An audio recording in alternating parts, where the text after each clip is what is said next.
Hi everyone. This video is a review of or an introduction to writing constructed responses using the RACE strategy. So let's start with this. What do I mean when I say constructed response?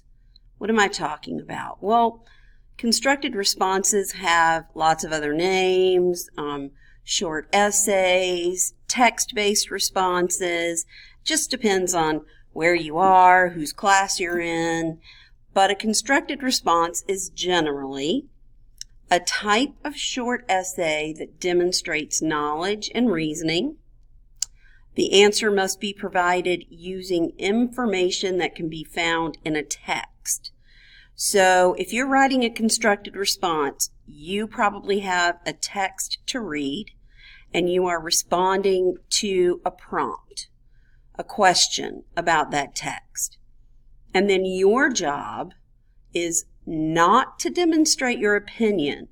Like, your job is not to read that text and say, oh, I think this is a really nice poem, or I think this is really well written. That's not your job in a constructed response.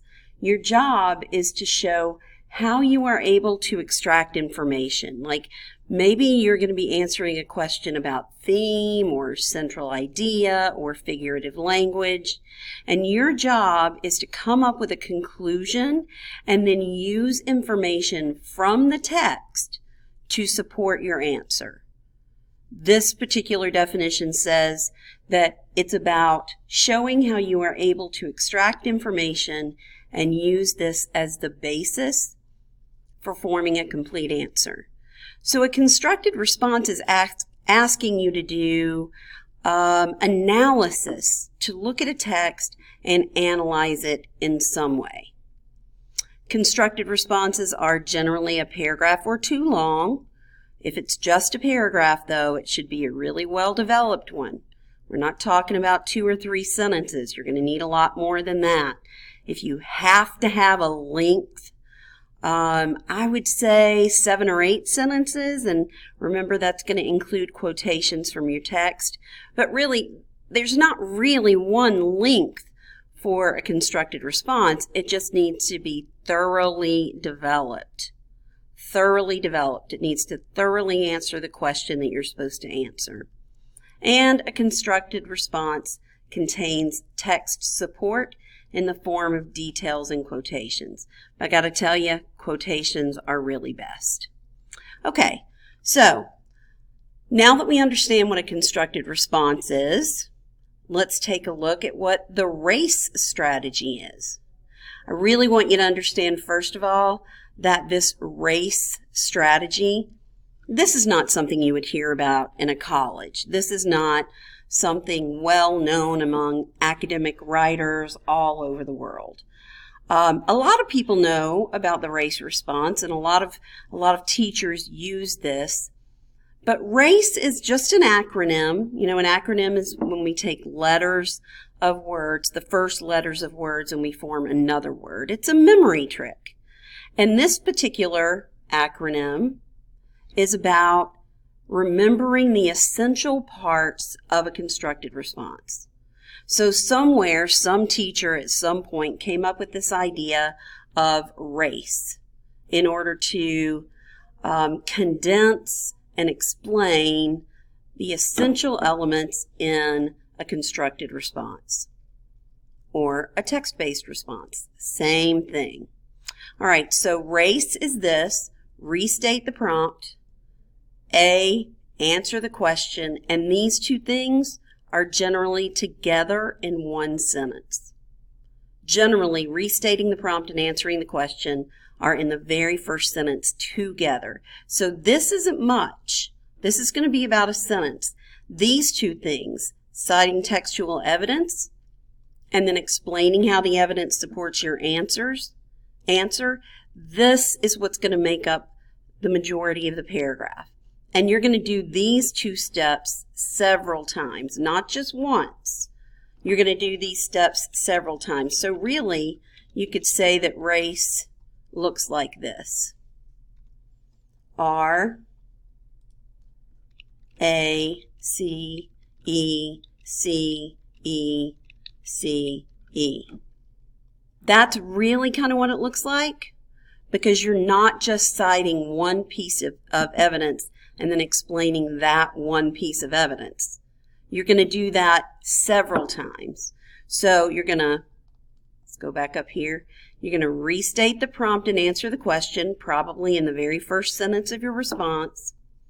And then you're going to do this several times.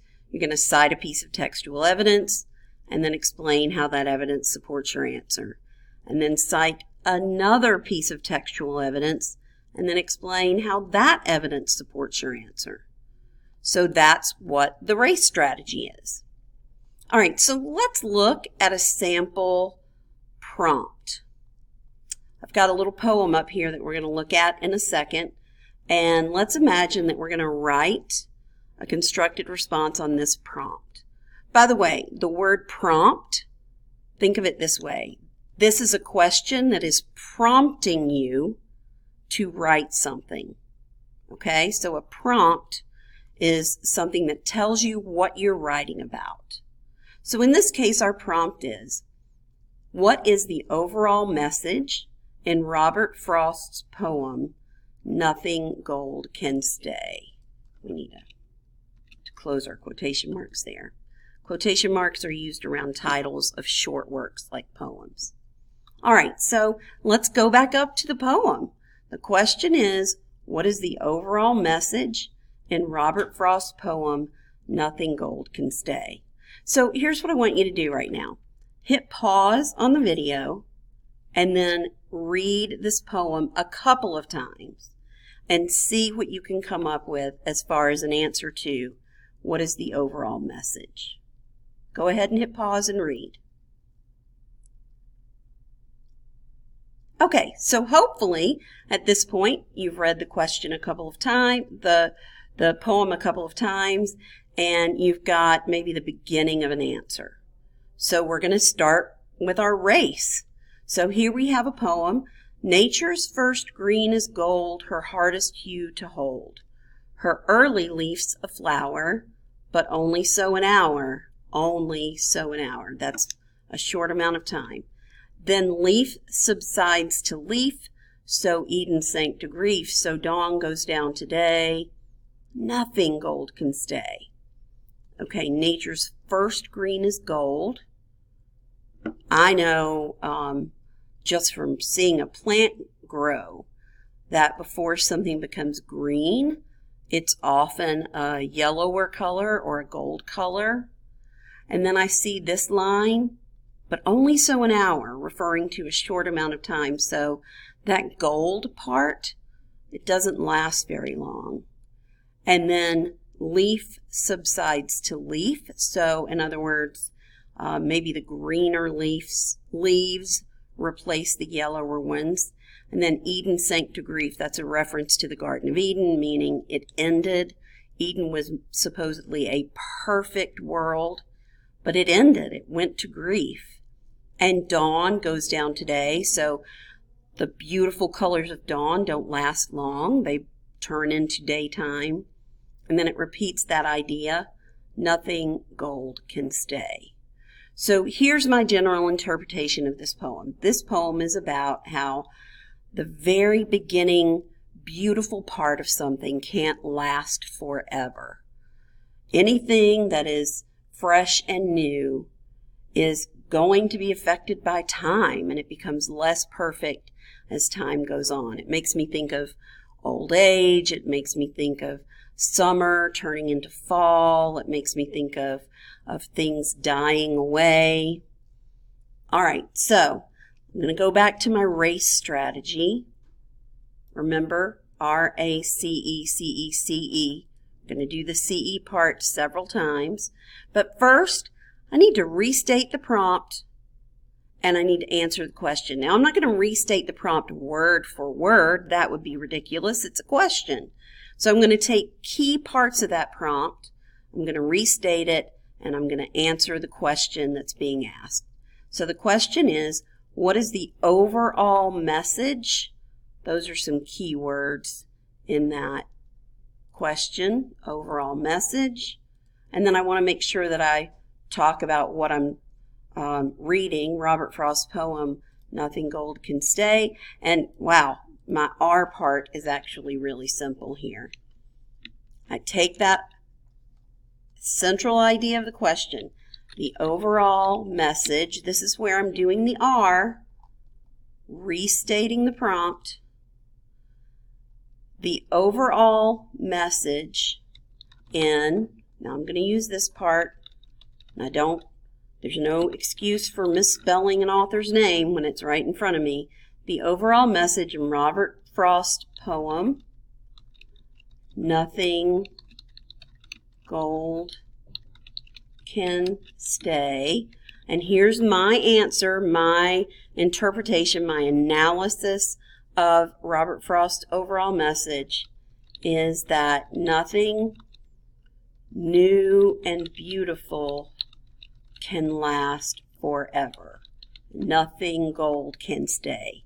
Nothing new and beautiful can last forever. Okay, now I'm going to go away for a minute and I'm going to finish my race response with my C's and my E's, my textual evidence, cite textual evidence, those will be quotations, and then my E's explaining how the evidence supports the answer. So when the video continues, what you're going to see in a minute is a fully written constructed response.